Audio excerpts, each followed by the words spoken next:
रहेंगे भारती। तो वहीं कई ऐसे और इलाके जहां लगातार बारिश हो रही है। तो वहीं बिहार के बेतिया के सिकरहना नदी में बाढ़ आने के बाद कई गांवों का संपर्क आसपास के इलाकों से टूट चुका है। सड़कों पर भी 2 से 3 फीट पानी यहां पर देखा जा रहा है। फसल भी पूरी तरह से पानी में बह चुकी है। हर तरफ पानी ही पानी नजर आ रहा है। हालात ये हो गए हैं कि थाने में भी यहां पानी समा गया है। कमर तक पानी थाने में घुस चुका है। बिहार के बेतिया की ये तस्वीर है। कई छोटे पुल डूब चुके हैं। रास्तों पर से तेज रफ्तार नदी बहती दिखाई देती है। थाने के भीतर ही कमर तक पानी समाया नजर आ रहा है। बिहार के दूसरे और जिलों में भी कमोबेश ऐसे ही हालात हैं। बेतिया के हालात बता रहे हैं हमारे सहयोगी। सिकरहना नदी जो है वो अपने पूरे उफान पे है और तबाही मचाना जो है नदी शुरू कर चुकी है। अभी आप देख सकते हैं कि ये जो है बेतिया सिकटा मैनाटार पथ है जो सीधा बेतिया को जोड़ता है, लेकिन यहाँ पे देख सकते हैं कि पानी किस तरह से किस रफ्तार में बह रही है। एक और तस्वीर मैं आपको दिखाना चाहूँगा कि ये जो है आप देख सकते हैं कि ये गोपालपुर थाना है। इस पथ पे मुख्य पथ पे स्थित ये गोपालपुर थाना की तस्वीर है। आप देखिए कि थाना के अंदर किस तरह से पानी का बहाव थाना के अंदर से आ रहा है और पूरा थाना जो है वो पानी से जलमग्न हो चुका है। पूरा थाना डूब चुका है और स्थिति ये है कि थाना परिसर में बना ये मंदिर जो है मंदिर भी डूब गया है।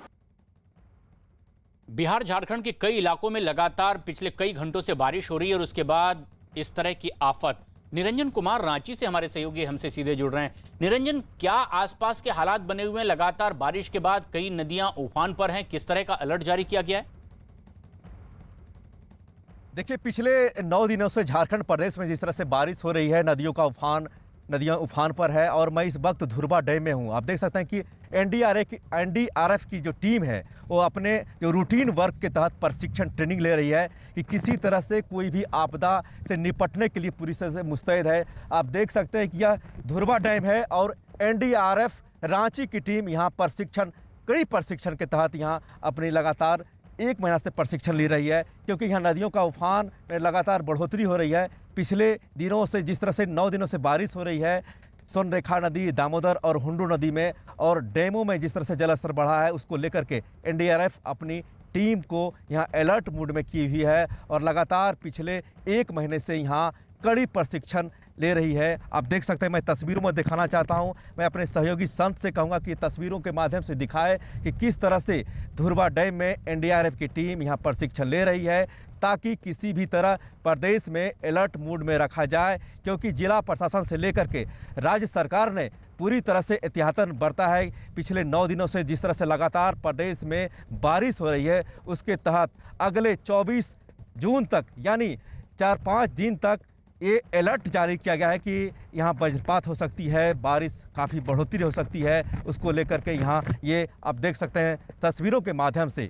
मैं ये भी दिखाना चाहता हूँ कि यहाँ पे देखिए बोट यहाँ लगा हुआ है, किस तरह से पूरी तरह से मुस्तैद है एनडीआरएफ की टीम कि किसी तरह से कोई भी आपदा हो, किसी भी संकट से निपटने के लिए एनडीआरएफ की टीम लगातार मुस्तैद है। जी प्रशांत।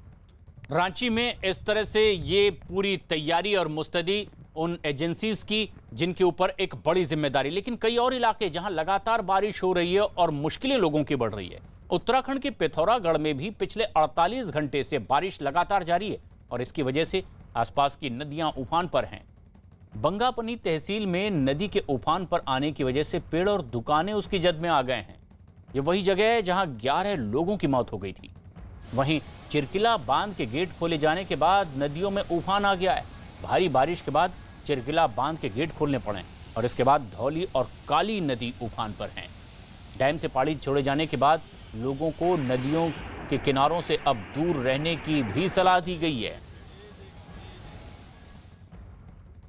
पिथौरागढ़ की ये तस्वीर आप देख रहे हैं, जहां नदियां उफान पर हैं और उसके बाद तेज बहाव के साथ आगे बढ़ती नदियां अपने किनारों को भी काटती चली जा रही है। कई टुकड़े जमीन के टूटकर इसी नदी में दूर तक बहते दिखाई दे रहे हैं। दरअसल लगातार बारिश के बाद उत्तराखंड के पिथौरागढ़ और आसपास के इलाकों में नदियां उफान पर है और एक बड़ी वजह यह भी कि डैम लबालब भर चुके हैं। चिरकिला बांध उन्हीं में से एक है जो लगातार बारिश के बाद पूरी तरह से भर चुका है और इसके गेट खोलने पड़े हैं ज्यादा दबाव की वजह से। चिरकिला बांध की यह तस्वीर हमारे दर्शक इस वक्त देख रहे हैं। पिथौरागढ़ के चिरकिला बांध में पानी लबालब भर चुका था। पानी का दबाव ज्यादा होने की वजह से आखिरकार इस बांध के गेट खोलने पड़े हैं और इसी वजह से धौली और काली नदी अब उफान पर हैं।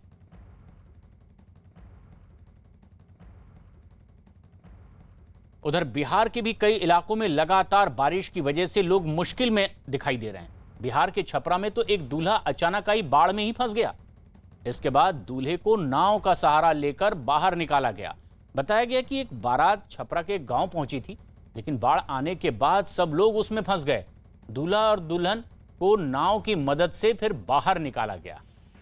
बिहार के छपरा की यह तस्वीर है, जहां लगातार बारिश के बाद नदियां उफान पर थी और एक ऐसे ही शादी समारोह में भी ऐसा ही देखा गया। आसपास का पूरा इलाका बाढ़ के पानी से घिर गया और तब उसमें फंसे दूल्हा दुल्हन को एक नाव की मदद से रेस्क्यू कर बाहर निकाला गया।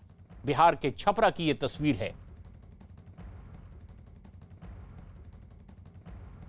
उत्तर प्रदेश के बहराइच में पिछले कई घंटों से हो रही तेज बारिश की वजह से सरयू और ताप्ती नदी में उफान है। नदी में उफान की वजह से किनारों पर कटान भी हो रहा है। बहराइच में कई जगह पर तो तेज बारिश की वजह से सड़कें धंस गई है, जिनमें लोगों को अब परेशानियों का सामना करना पड़ रहा है, क्योंकि ये इलाका आसपास के दूसरे गांवों से पूरी तरह कट चुका है। बहराइच में लगातार बारिश हो रही है और वहां बहने वाली नदियां उफान पर है।